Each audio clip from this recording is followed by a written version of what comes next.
Hello friends, मैं आपके दोस्त कहानीकार सुधा सिंह आपके अपने चैनल पर आप सबका स्वागत करती हूं और आशा करती हूं आप लोग स्वस्थ होंगे। तो फ्रेंड्स, आज मैं एक नई स्टोरी लेकर हाजिर हूं, असली वारिस, और आशा करती हूं ये कहानी आप लोगों को बहुत पसंद आएगी। एक लगभग 80 वर्ष की वृद्धा ने खाना परोस रहे व्यक्ति के कान में धीमे से कहा, बेटा जुगल, बड़े दिनों से गुलाब जामुन खाने का मन है, अगली बार आइयो तो ज़रूर बाबू लेके आइयो। जुगल मुस्कुराते हुए बोला, ठीक है मैं ले आऊँगा, पर तुम्हें मेरी कसम एक ही पीस खाइयो, जे सब डॉक्टर ने तुम्हें मना करके रखा है। और हंसते हुए आगे खाना परोसने लगा। अभी जुगल खाना परोसते हुए आगे बढ़ा ही था कि धीरे धीरे खाना खा रहे एक बूढ़े व्यक्ति ने कहा, जुगल इस बार पूरे 2 महीने में आया है। बेटे सबने तो हमें भुला ही दिया है, तू भी हमसे पीछा छुड़ाना चाह रहा है क्या? जुगल ने मुस्कुराते हुए कहा, बाबा मैं तुम्हारा तब तक पीछा नहीं छोड़ूंगा जब तक तुम्हें लोटे में भरकर हरिद्वार न पहुंचा दूं। ये सुनकर सब ठहाका लगाकर हंसने लगे।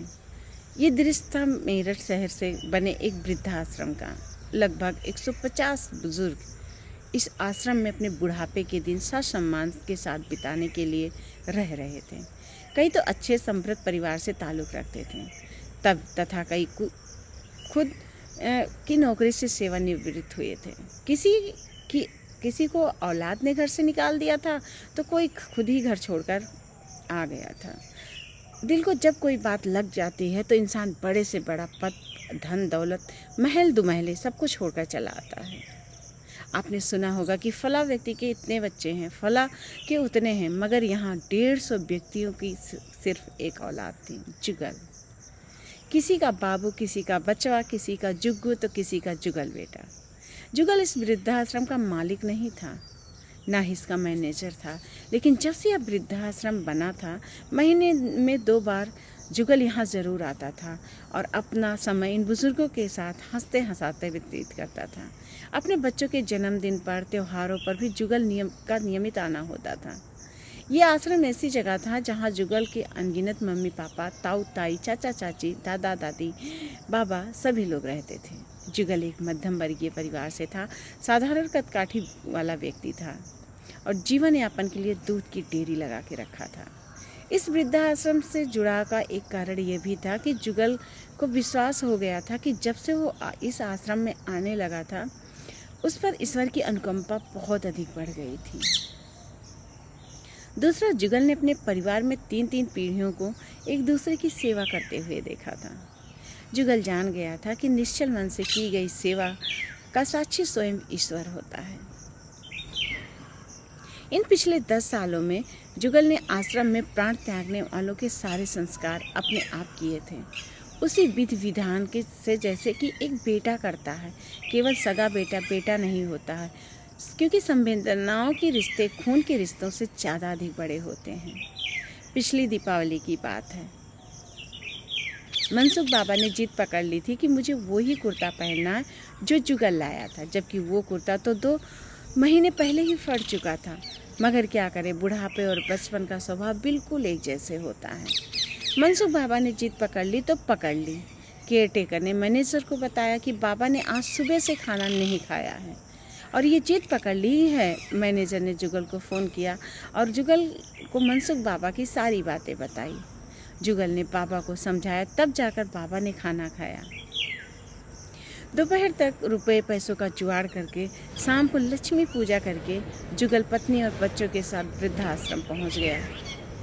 जैसे ही बुजुर्ग ने जुगल को अपने बीच देखा, खुशी का ठिकाना नहीं रहा। सबसे पहले जुगल मनसुख बाबा के पास पहुंचा और कुर्ता पैजामा मनसुख बाबा को देते हुए बोला, ये लो बाबा, अब तैयार हो जाओ।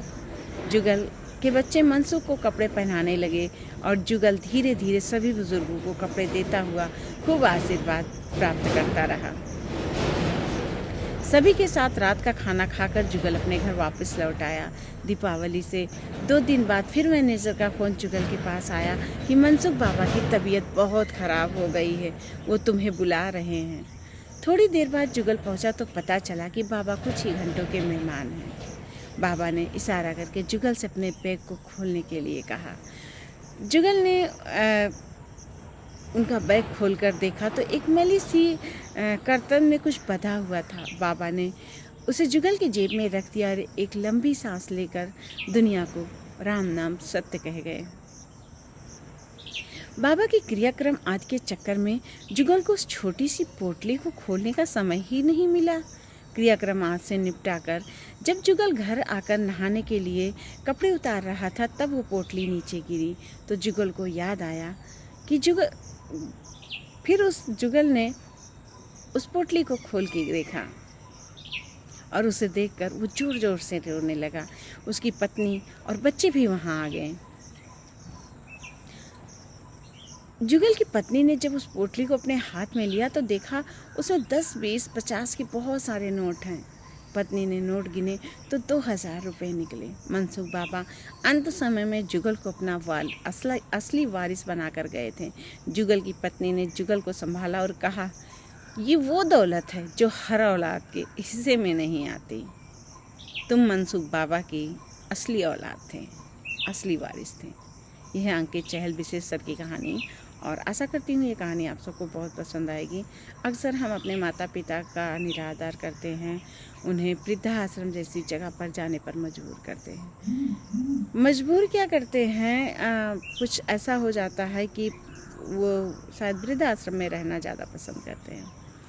तो फ्रेंड्स, आप उनकी केयर करिए और उनकी देखभाल करिए। और मैं क्या बोलूँ इस पर तो मैं कुछ बोल भी नहीं सकती हूँ। आपके माता पिता हैं, आपका फ़र्ज़ है उनकी देखभाल करना। आप उनकी देखभाल ज़रूर करिए और उन्हें अपने घर में इज्जत से रखिए।